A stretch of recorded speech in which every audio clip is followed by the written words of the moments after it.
사랑하는 성도 여러분, 오늘 하루 하나님께서 한 사람 한 사람들 만나주시고 위로하셔서 기쁨으로 감사함으로 세움받는 축복의 시간 되시기를 간절히 소원합니다.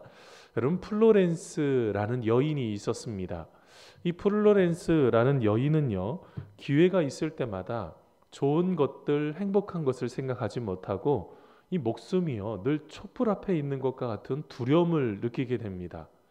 자기의 인생이 이 금방 어떻게 끝날 것처럼 느껴지기 시작을 하니까 그 두려움이 얼마나 심했던지요.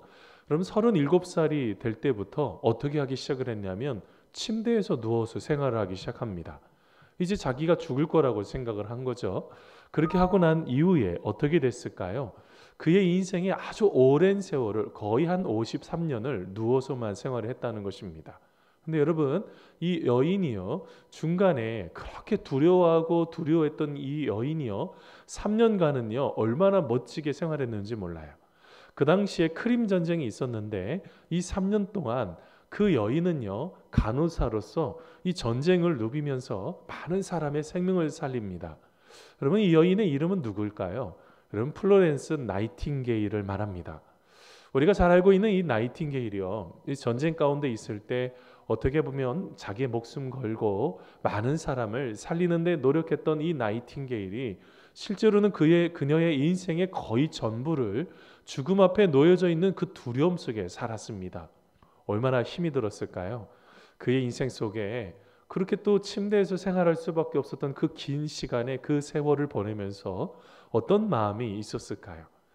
여러분, 우리가 인생을 살아가면서 참 많은 사람들이 죽음에 대한 두려움이 있습니다. 여러분, 우리들도 마찬가지죠. 왜 그런 것이 없겠습니까? 그런데 우리가 이 죽음에 대한 두려움이 있는데 우리 그리스도인들은 우리가 다른 종교와 달리 하나 더 갖고 있는 것이 있습니다. 아주 귀한 것이죠. 그게 뭐냐면 바로 부활신앙이라는 것입니다. 주일에도 같이 말씀을 나눴지만 우리가 부활신앙을 놓치는 그 순간부터 우리의 신앙은 다 흔들려 버립니다. 우리의 모든 것들이 다 흔들려 버리게 되죠. 왜 그럴까요? 여러분, 오늘 말씀에 말하고 있는 것처럼 부활신앙이 없는 사람은 소망이 없습니다. 인생에 대한 소망의 끈을 놓쳐버리게 되는 것이죠. 여러분, 오늘 말씀, 여러분 데살로니가전서 4장 13절 말씀입니다. 형제들아, 같이 읽습니다. 시작.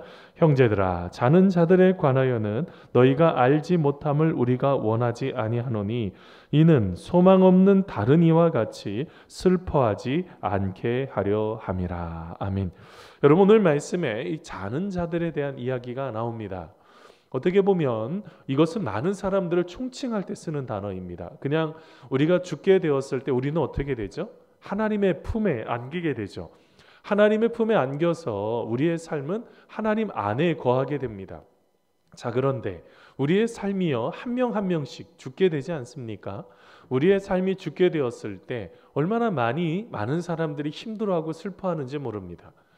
그 이유 중에서 하나는요, 여러분, 우리가 그리스도인들과 비그리스도인들의 차이점 하나를 갖고 있어야 되는 게, 비그리스도인들은요 건너지 못, 우리가 이제 더 이상 보지 못할 그 강을 건너간 거죠.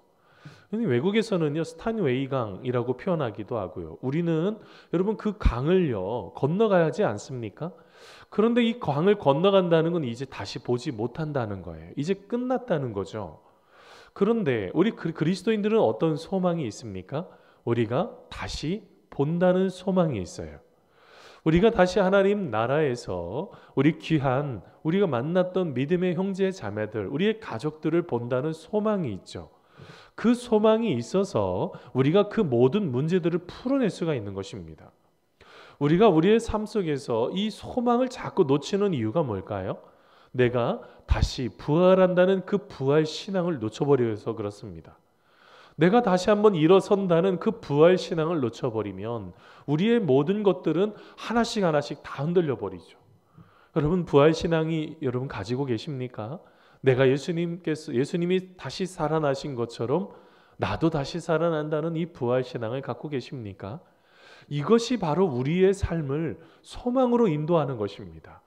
이것이 바로 지금의 시대 가운데 소망이 다 끊겨져 가는 이 시대 가운데 그 모든 문제들을 풀어낼 수가 있는 것이죠. 우리가 열심을 다해서 기도하다가도 어떨 때는 낙심이 왜 될 때가 없겠습니까? 그러할지라도 어떻게 하는 거예요? 하나님 앞에 철저하게 내어 맡기면서 우리 주님께서 다시 살아나셨던 그것을 기억하면서 우리의 신앙을 다시 한번 되돌아보는 것입니다. 사랑하는 성도 여러분, 우리 주님께서 이 땅에 우리의 모든 죄를 다 이기시고 여러분 다시 한번 부활하셨습니다. 그 부활하신 주님 우리가 기억하며 한 걸음 한 걸음 나아가게 될 때 우리 주님께서 주시는 놀라우신 은혜를 우리 모두가 다 경험하게 될 줄 믿습니다. 또한 우리 부활신앙을 우리가 또한 가지고 있을 때 어떻게 될까요? 우리의 신앙이 세워지는 것입니다. 오늘 말씀 15절 말씀인데요. 같이 한번 읽어보겠습니다. 데살로니가전서 4장 15절입니다. 시작. 우리가 주의 말씀으로 너희에게 이것을 말하노니 주께서 강림하실 때까지 우리 살아남아 있는 자도 자는 자보다 결코 앞서지 못하리라. 아멘. 여러분 오늘 말씀에 보니까 주님께서 어떻게 하신대요? 이제는 주님께서 부활하신 주님께서 강림하신대요. 재림하신다는 것이죠. 다시 이 땅에 오신다는 것입니다. 주님께서 이 땅에 다시 오신다는 거예요. 이거는 신앙생활에 어떻게 보면 근관과 같습니다. 신앙인은요 뼈대가 있어요. 이 건축물도 뼈대가 아주 튼튼해야지 흔들림 없이 설 수가 있는 거 아니겠어요?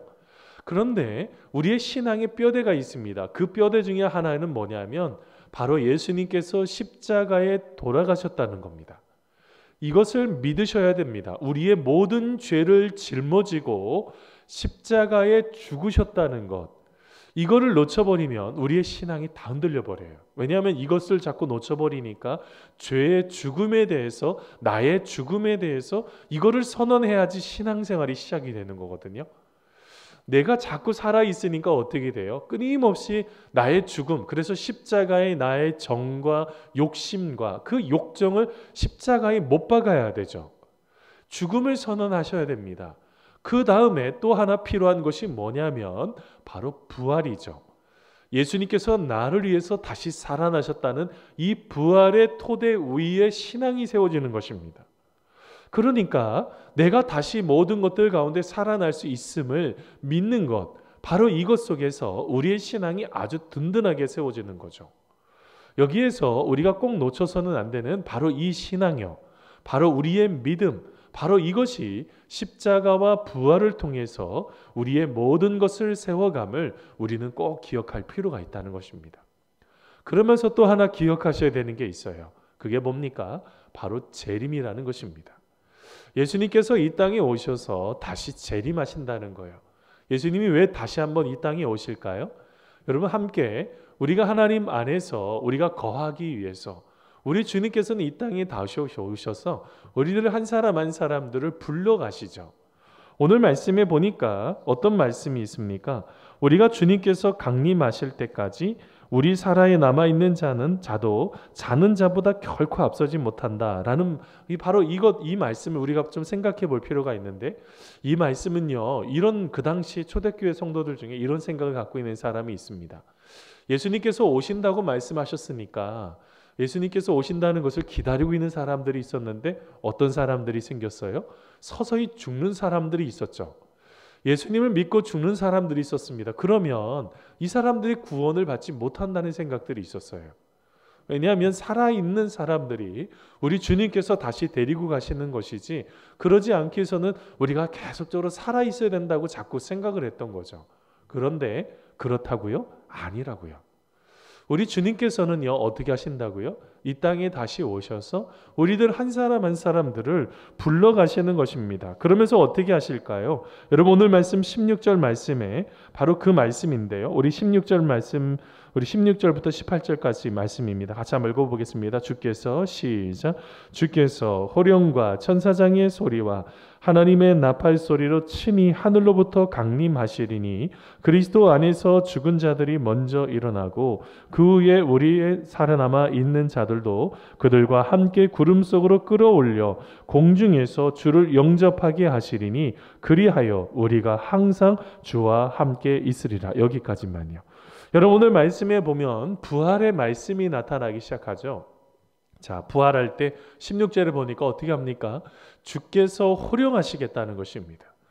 주님께서 호령하시고 난 이후에 천사장의 소리가 나기 시작합니다. 그러면서 어떻게 돼요? 오늘 말씀에 보니까 하나님의 나팔 소리로 친히 하늘로부터 소리가 나기 시작하더니 주님께서 강림하신대요. 자, 그러면서 어떻게 된다고요? 16절에 죽은 자들이 먼저 일어나고 17절에 그 후에 우리 살아남은 자들도 그들과 함께 구름 속으로 끌어올려진다는 것입니다. 이게 바로 이제 공중 휴거를 말하는 거죠. 우리 주님께서 이 땅에 오셔서 우리들을 어떻게 보면 끌어올리시는 거예요. 이게 지금 오늘 말씀에 이 끌어올려라는 단어가요. 이게 어떤 거냐면 의미적으로 보면 호련히 납치한다 이런 뜻이 있어요. 여러분 성경 말씀에 보면 우리 주님께서 호련히 딱 데리고 가신 분들이 계세요. 누가 생각이 나세요? 여러분? 여러 명의 사람이 있습니다. 그 중에서 제일 먼저 생각했던 게 에녹이죠. 에녹은 우리 주님께서 어떻게 하셨습니까? 데리고 가셨어요. 그의 인생을 이 땅에 살고 있다가 주님께서 데리고 가시죠. 또 한 분이 또 있습니다. 누가 그래요? 그러면 엘리야가 있지 않습니까? 엘리야도 주님께서 데리고 가시죠. 그때 썼던 데리고 가신다라는 게 그 뜻이 다 그렇게 호련히 납치해 가듯이 우리 주님께서 끌고 올라가시는 거예요. 여러분 그들은요 죽음을 맛보지 않고 우리 하나님 나라에 거하고 계시는 분들이죠. 여러분 이건 놀라운 은혜 아닙니까? 바로 이렇게 바로 오늘 말씀에 보니까 이 주님께서 재림하실 때 바로 이런 일들이 일어난다라고 말씀하고 있는 것입니다. 이것을 믿어야지 신앙이 세워진다고요. 이거를 자꾸 기억하지 못하고 우리의 말씀 속에서 있는 말씀을 말씀대로 믿지 못하면 우리의 신앙이 세워질 수가 없어요. 어떤 방법으로 신앙을 세웁니까? 어떤 도덕 강연이나 세상에 있는 그런 이야기를 들으려면 다른 데 가서 이야기를 들어야 되죠. 우리가 그것이 믿어지지 않으면 그것을 믿게 해달라고 기도하셔야지 됩니다. 우리의 신앙이 다시 한번 하나님 안에서 세워질 수 있도록 그렇게 기도하라는 것. 그러면서 어떻게 해요? 이것을 확실하게 믿으면서 오늘 말씀 18절에 있는 것처럼 그러므로 이러한 말로 서로 위로하라 라고 말씀하고 있습니다. 우리 주님께서 이 땅에 다시 오셔서 우리를 진정으로 다시 한번 주님의 품 안에 이끌어 가시는 분명한 그런 재림의 날, 바로 그 휴거의 날이 있다는 것을 기억하셔야 돼요. 그러면 이 일의 결론이 뭘까요? 17절 끝부분에 있는 것처럼 주와 함께 항상 있기 위해서 우리 주님께서 데리고 가신다는 것입니다. 여러분 우리 주님께서 우리의 삶 속에서 늘 동행하고 싶으셔서 우리를 바로 그렇게 데리고 가시는 바로 그 재림의 날이 있다는 것을 우리는 기억하셔야 된다는 거예요. 근데요 자세히 한번 생각해 볼 필요가 있어요. 지금도 우리 주님은 함께하고 계시잖아요. 지금도 내가 하나님께서 나와 함께하고 계시는 것을 진정으로 믿고 계십니까? 우리가 천국이라는 거예요. 하나님의 나라요. 이미 임했다고 우리 주님께서 말씀하셨어요.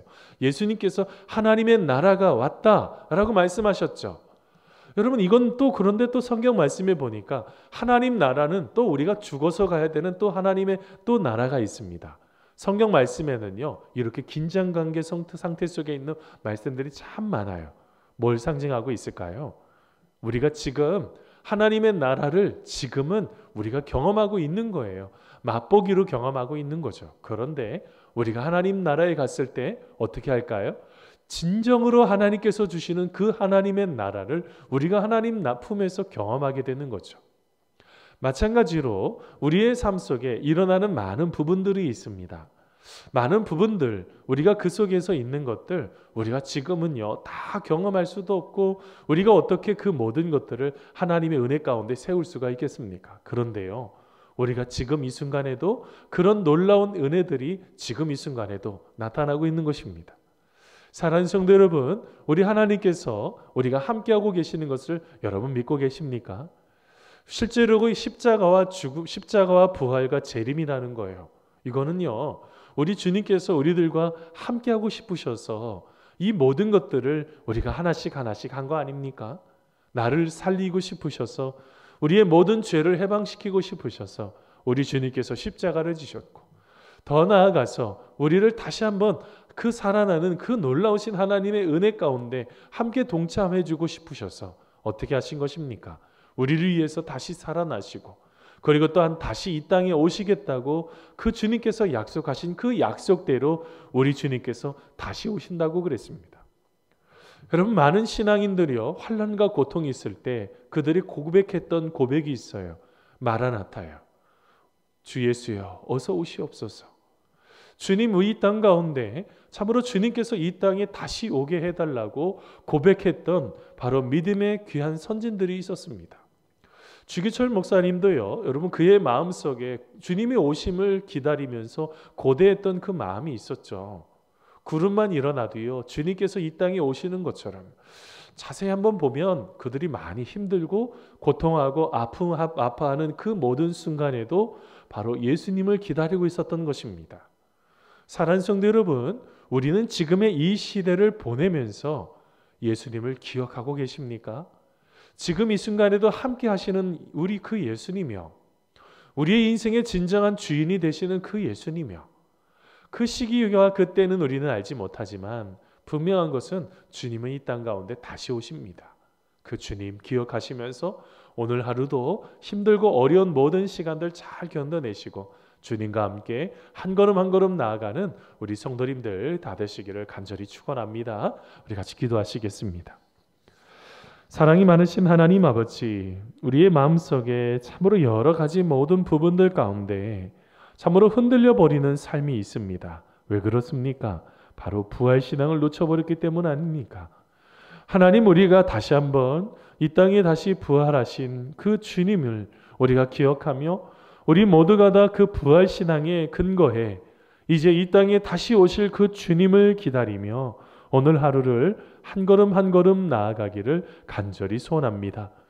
우리 주님만이 우리의 삶의 모든 것이고 주님만이 우리의 삶의 진정한 힘이 되시고 주님만이 우리의 삶의 진정한 우리의 삶의 진정으로 전부임을 고백하며 오늘 하루도 주님과 함께 다시 한번 죽고 주님과 함께 다시 한번 살아나 그리고 또한 우리의 모든 삶 속에 함께 하시기를 원하시는 그 주님의 뜻을 발견하며 이 땅에 다시 오실 주님을 기대하며 마라나타, 그 주님을 부르며 주님 이 땅에 다시 와달라고, 주님 우리의 삶 속에 고통 가운데 함께 해달라고 말씀하며 진정으로 고백하며 나아가는 귀한 성도님들 다 될 수 있도록 우리의 삶을 주장하여 주시옵소서. 우리의 모든 것 아름답게 세워주실 예수님의 이름으로 기도하옵나이다. 아멘. 우리 주기도문 하심으로 예배를 마치겠습니다. 하늘에 계신 우리 아버지, 아버지의 이름을 거룩하게 하시며 아버지의 나라가 오게 하시며 아버지의 뜻이 하늘에서와 같이 땅에서도 이루어지게 하소서. 오늘 우리에게 일용할 양식을 주시고 우리가 우리에게 잘못한 사람을 용서해 준 것 같이 우리 죄를 용서하여 주시고 우리를 시험에 빠지지 않게 하시고 악에서 구하소서. 나라와 권능과 영광이 영원히 아버지의 것입니다. 아멘.